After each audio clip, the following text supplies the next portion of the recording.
honored guest. Coming up, former UnidosUS board member Monica Lozano, the host of Fireside Chat with guests Ana Navarro Cárdenas and Soledad O'Brien.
And now, please join me in welcoming, to moderate a fireside chat, the president of the College of Future Foundations, Monica Lozano.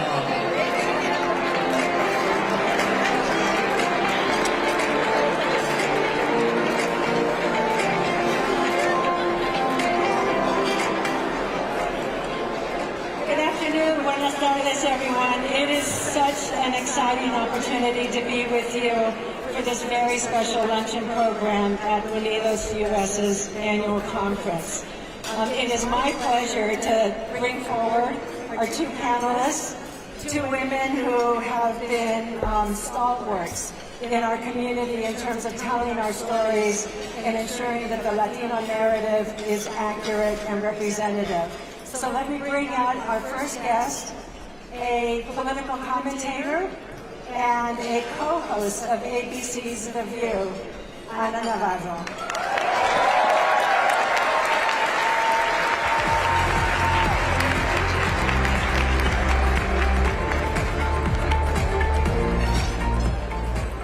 Thank you.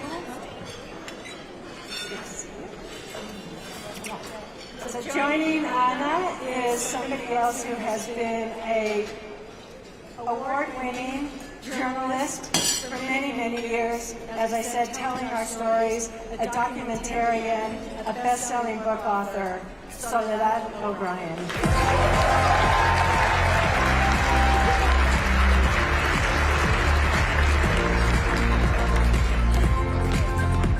Oh my gosh, what a great panel! So I'm very excited, and we have an opportunity to talk before the president comes out and addresses the Unidos conference goers. And I feel like I need to start with something that we've all been thinking about, sometimes agonizing over, asking ourselves how we got here. And when you think about the last few weeks, everything from a presidential debate and the ensuing chaos that has now flooded the Democratic Party, an assassination attempt on a presidential candidate, felony convictions. It's just one thing after another. And honestly, I don't think I have seen a political climate that has been this divisive, this corrosive, and where it feels like even though there's calls for unity from the president, from the presidential candidates, it's hard to see how we come back together as a nation. So I'd like to start with you and ask you, what are your thoughts about what contributed to where we are in terms of this divisiveness? And then, Soledad, your thoughts as well. And then, obviously, how do we move forward as a country, and where do we find that unity? That's an easy question to answer, isn't it? I love how you start with the easy questions.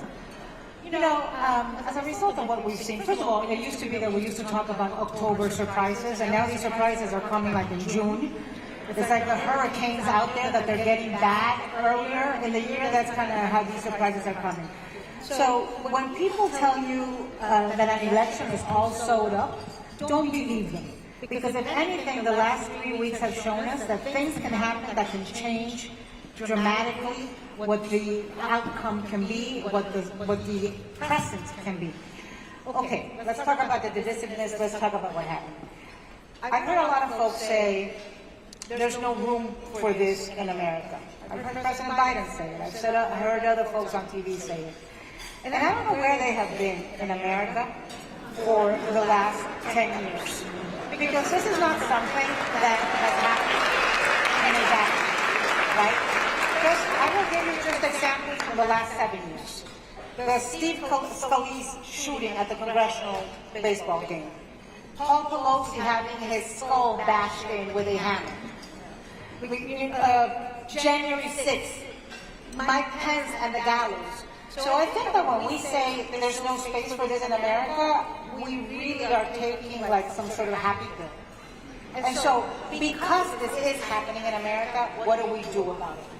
And you know, there's been reflection, there's been introspection. Here's the issue I see.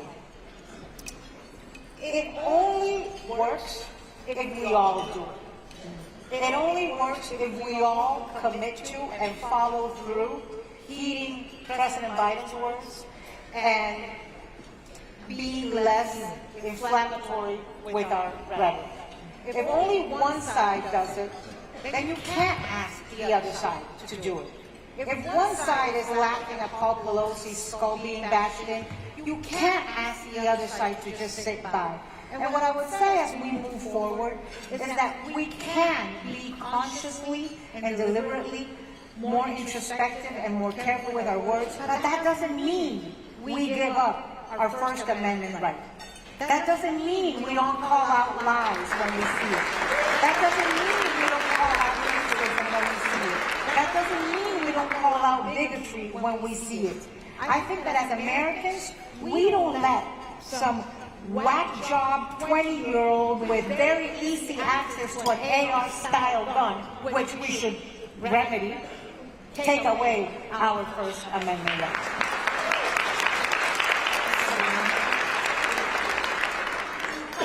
Really, we've been divided for decades now. Actually, predates Biden and Trump. And I think that there's a number of reasons for that. I think the quality of information, I think misinformation and disinformation are playing a massive role. For example, I was shooting a story in Lewisburg, Maine, and I'd go into this bar, talk to the people in the bar, and they would say to me, you know, Soledad, when immigrants come here, they give them $10,000 cash and a new car. I was like, that sounds amazing. And I say to them, well, but where are those new cars here in this little tiny city, right? And they'd say, oh no, it's true. I'm like, it's not. That's just completely false. And everyone believed it. They absolutely believed it. They get $10,000 cash. By the way, you look at some of the circumstances that some of the immigrants were living in. They weren't living high on the hog. They were not driving brand new cars. So a lot of what they were saying as this mythology, this rumor, was so false, and yet that didn't seem to convince them that it made no sense. And so I think this misinformation, disinformation, and even the quality of just information we're getting with so many news organizations, print especially, in small markets, just going away. You have very uninformed discussion and debate some of the time. And I think a lot of people take advantage of that. I think the other problem is, income inequality has grown so massively.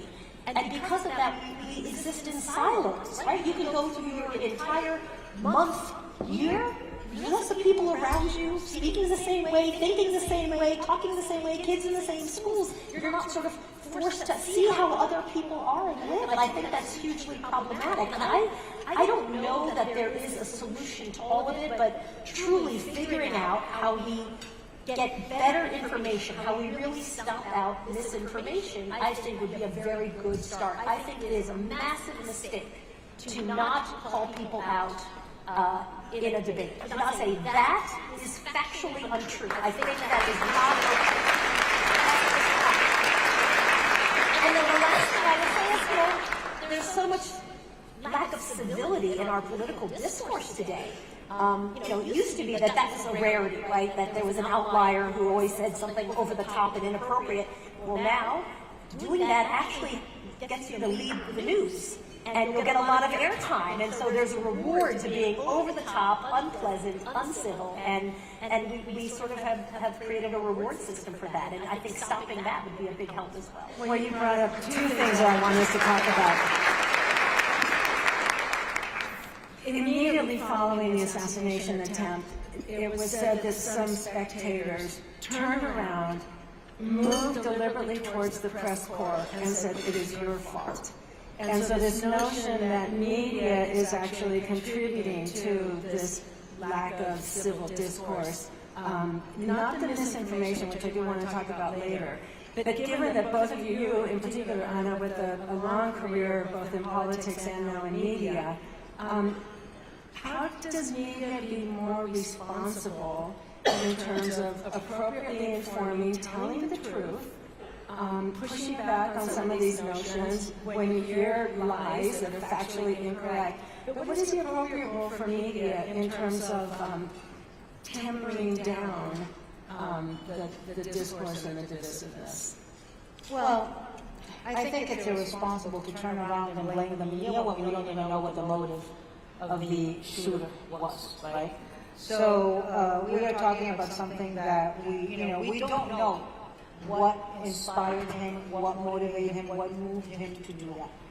Do I think the media plays a role in shaping political narratives and leading the discourse? Yes. But I also think that if we're going to talk about responsibility, we've got to talk about our individual responsibilities as consumers of media and consumers of news. We have free will to turn the channel, to choose what we read, to choose what we listen to. And so the problem is I hear folks saying the media is too divided, but then they tune in when the media is divided. And so, it's also been, it's been a difficult, I'm going to be honest with you, it's been a difficult time in the last 6 years to be, it got less difficult 3.5 years ago, but it was a very difficult time to be in the media because, first of all, the media was getting attacked. The media itself was under attack. There were people who wanted to censor us, there were people who wanted to quiet us. Second of all, we had to be in the job of fact-checking people who we were sitting with. Because I agree with Soledad. Being civil does not mean playing dead. I'm just absolutely not willing to not push back when somebody is lying to my face because I'm trying to be civil. Especially not in the middle of an election. There's too much writing on this. So, I heed Joe Biden's words of being careful with what we say, of being more deliberative. But, folks, we've got 3.5 months before an election. We have the duty to debate vigorously. We have 4 years coming up writing on the ballot. When you said yesterday at the NAACP, made of the citizen message today was denouncing political violence but telling the truth. And so you can do both in advance of a certain cause. What do you think, Soledad, around media? Often after some kind of very over-the-top dramatic event, I'm thinking of, for example, the Newtown school shooting, which I covered, right?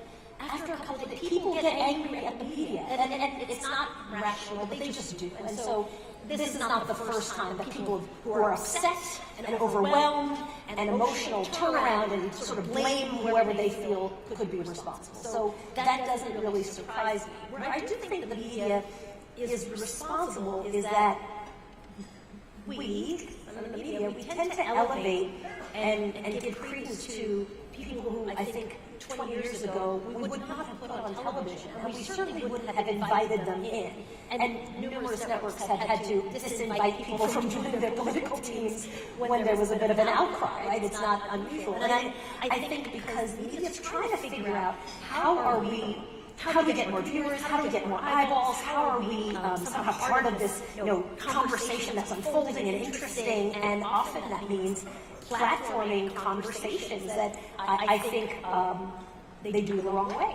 I remember watching, I think back in 2016, and there are all these people who were white supremacists, and they were just given free airtime, like 5 minutes. To just talk about, that would not have happened when I started TV news in 1987. There'd be discussions and debates around how do you manage someone, how do you manage an issue that deserves to be on television, but we actually also have to make sure we're serving our viewers, right? We have to make sure that the viewers are not being bamboozled, and we're helping that happen. So I do not think the media is to blame, but I think the media could do a better job of asking hard questions and analyzing where they're failing and trying to actually fix some of those failures.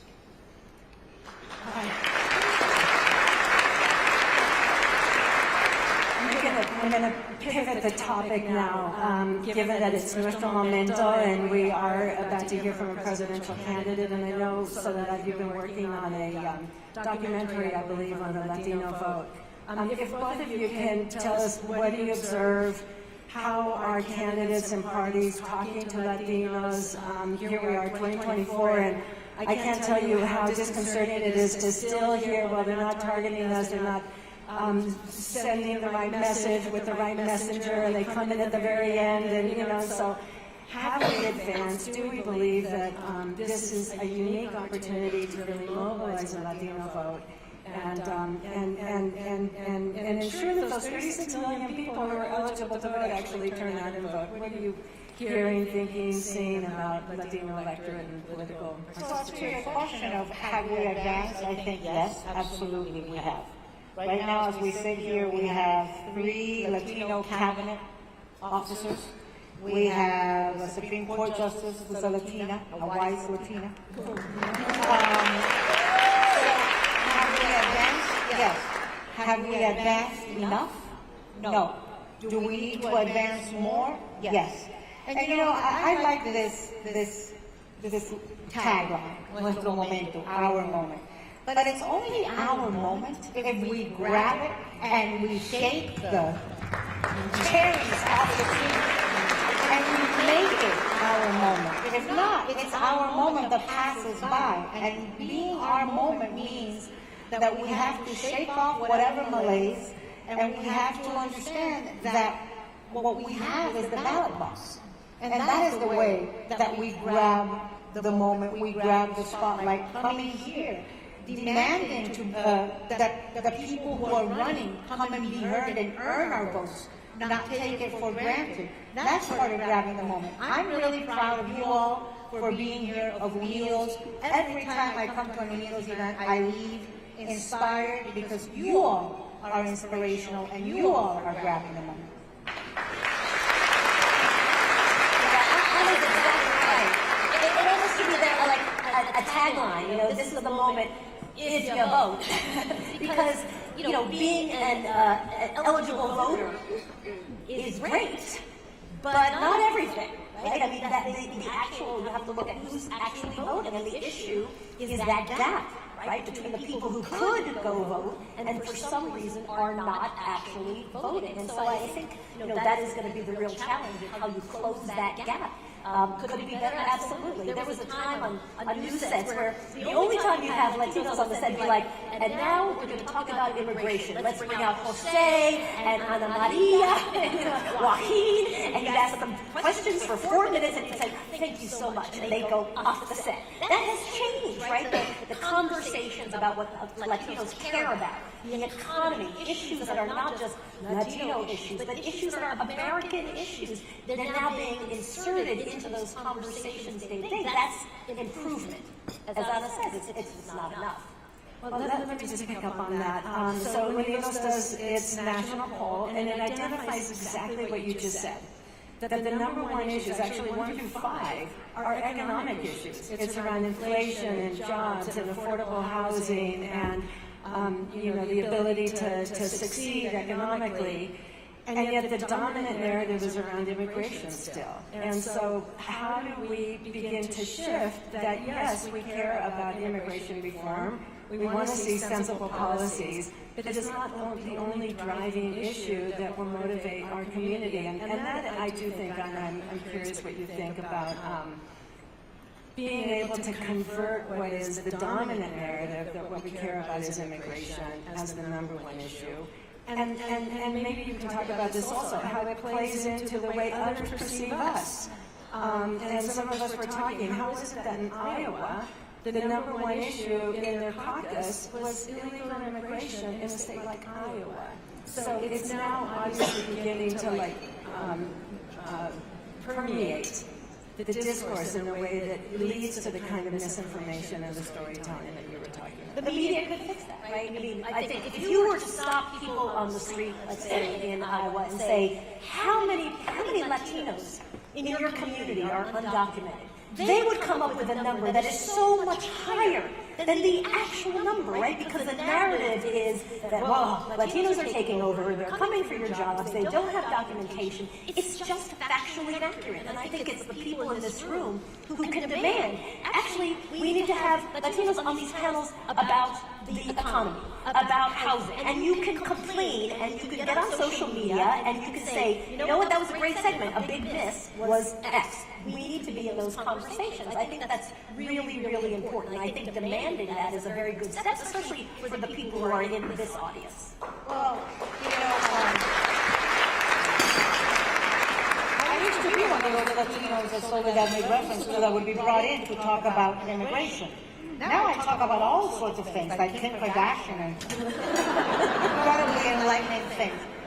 But I think that a lot of times why people have a misconception, frankly, is because there's people that are not Latinos talking about what Latinos feel. Which is why I'm also doing a documentary on the Latino vote, which is going to be out on CNN in the fall, in October. You all better watch, because if you want more Latino content, support Latino content. And yesterday I was at the border. I was in the Rio Grande Valley, Arlington, Texas. God help me, they made me drive a big truck. And I guess like ground zero for immigration. And they're living their lives, being happy, and talking about the cost of groceries and the cost of housing and the economy. None of them were talking about immigration. They were talking about those economic issues. And somehow, in Maine and Iowa, people are talking, which is like really far from the border, people were talking about this. So I think it's important that as Latinos, we drive and make our own narrative. We use our voices to tell people why we are part of this community, of this writ large community, and what we care about. It is important that we don't let people put us into niches. Don't just put me into the Latino niche. And one of the things that I'm very happy at seeing this year, for example, is I was part of the McCain campaign. I was his Hispanic National Chair in 2008. I came to Unidos with McCain in 2008. That was back when Republicans came to Unidos and tried to seek out their vote. And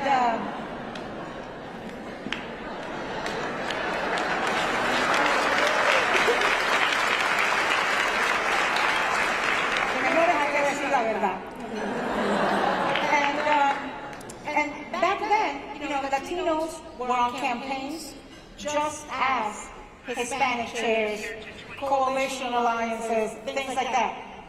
The campaign manager of Joe Biden's campaign is Julie Rodriguez Chavez. La nieta de Cesar Chavez. So when we talk about advances, yeah, man, her grandfather was leading boycotts for farmers on grapes, and now she's eating grapes at the campaign management office.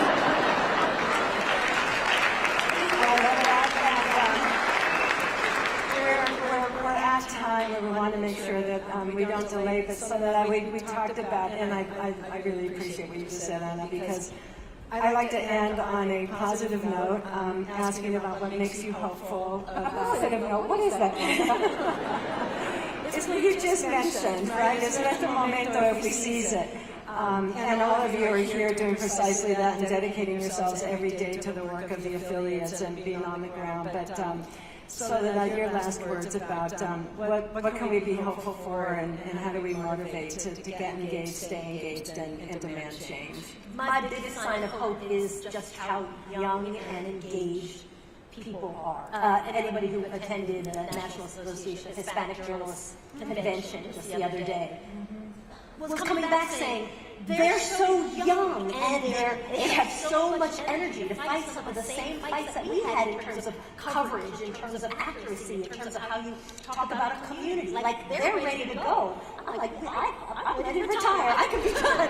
Because there are so many really, really smart young Latinos who are like, no, journalism is going to be great, and I am ready to go. And that just gives me a ton of confidence in what's coming down. Thank you all very much.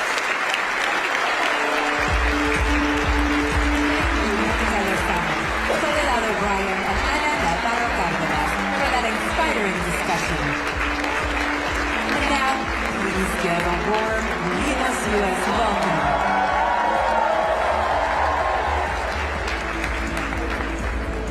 Please give a warm welcome to Emmy Award-winning actor, poet, and comedian, Joe Hernandez-Kolsky.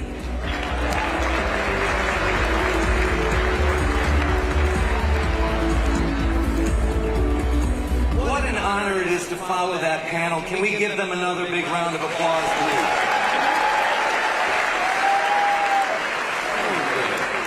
So good. I am so happy right now that my parents named me Joe. What's crazy is they were deciding between Joe or Barack. Crazy, right? I am a little nervous, though. Can I be honest with you, Unidos? I'm hoping to get a chance to chat with him backstage, you know, Joe to Joe. And I'm not sure if Secret Service is going to be cool with that. Okay, so Joe and I are homies. And I just feel like things have been a little difficult lately. President Biden reached out to me recently asking if he could borrow some money. So I gave him 20 bucks. I didn't think much about it. But since then, he's been emailing me and texting me like a lot. And I'm like, Joe, it kind of feels a little thirsty, man. Like, come on. Don't try so hard. So I ghosted him. Because finding a good president, it can sort of be like dating, you know? Like, I'm not looking for anything serious. I just want something casual, you know, for like the next 4 years. He can represent me at NATO Alliance meetings, veterans events, my nephew's play recital, you know, all the important things. And I'm hoping to tell him today, you know I'm donating to other people, right? This isn't exclusive. Like, I'm not one of those people who's looking for their president to be the one. You know, my soulmate, my everything. I know that Joe is not a perfect person. But he and I do connect on the important things. Like protecting the working class. Protecting women's rights.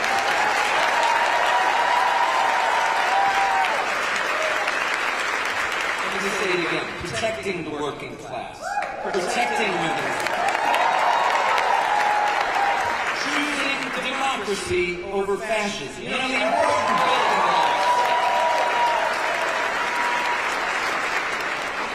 The building blocks of any good relationship. And I love how no matter how much flack he gets, throughout his entire career, this man keeps showing up. He has overcome some hardships in his life, and he has taken these hardships and turned them into the building blocks of a very well-intentioned life. I think that President Biden continues to make improvements, and he leads with empathy and kindness. I think I might love this man a little more than I thought. Maybe it's not that he's trying too hard. Maybe I'm not trying hard enough. I think I'm the one with the commitment issues. So what do y'all think? Do you think I should just jump in with both feet? Okay, here we go. I, Joe Hernandez-Polsky, am in a serious, committed relationship with our president.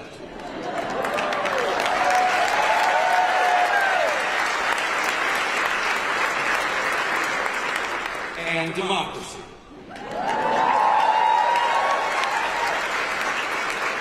Kind of like a throuple. So now, join us at 3 o'clock for our plenary Premio Home, elevating community-based housing solutions for home ownership in the chairman's ballroom. Here's the important information. The first 300 people are eligible to win one of 10 gift bags of Nopalera products featured at the Hecho in Las Vegas Mercado. You must be present to win. I want to thank you so much. Coming up very shortly, my buddy Joe, the President of the United States.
Please stand by. We will be with you shortly. Thank you.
Good afternoon.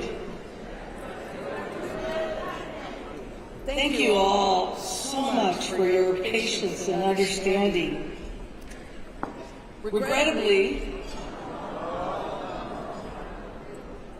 I was just on the phone with President Biden, and he shared his deep disappointment at not being able to join us this afternoon.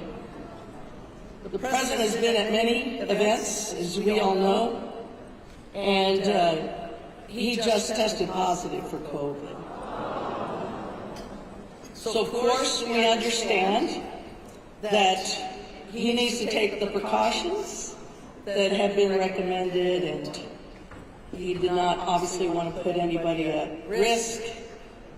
He said to tell my folks that we're not going to get rid of him that quickly. We're going to have a chance to hear from him in the future directly. He's just really sorry he couldn't be with us, and obviously we share that disappointment, but we've seen how COVID has still impacted many in our community still, and we understand that he needs to take the steps he needs to take to not just protect himself, but to protect all of us. So we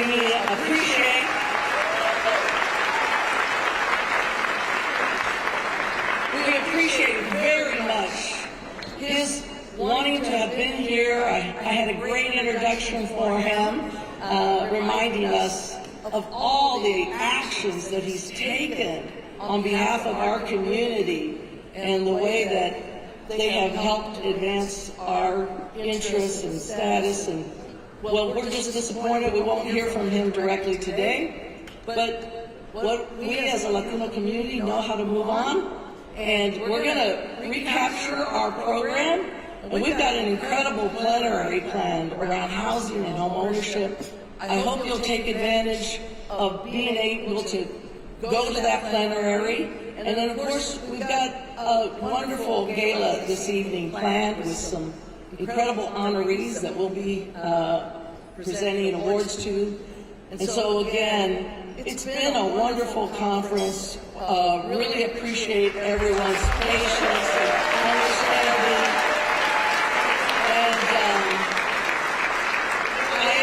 I am deeply honored that the President did call me himself. I know it was really important for him to relay his disappointment. But we'll move on, and we'll have a great rest of the conference, and we're going to make sure we continue to mobilize and engage our community in the weeks and months ahead to understand how important these elections are. Adelante. Muchísimas gracias.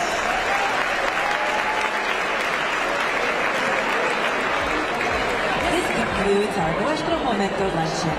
Join us this evening at our Conference Awards Gala to celebrate our inspiring 2024 honorees, followed by the gala after party.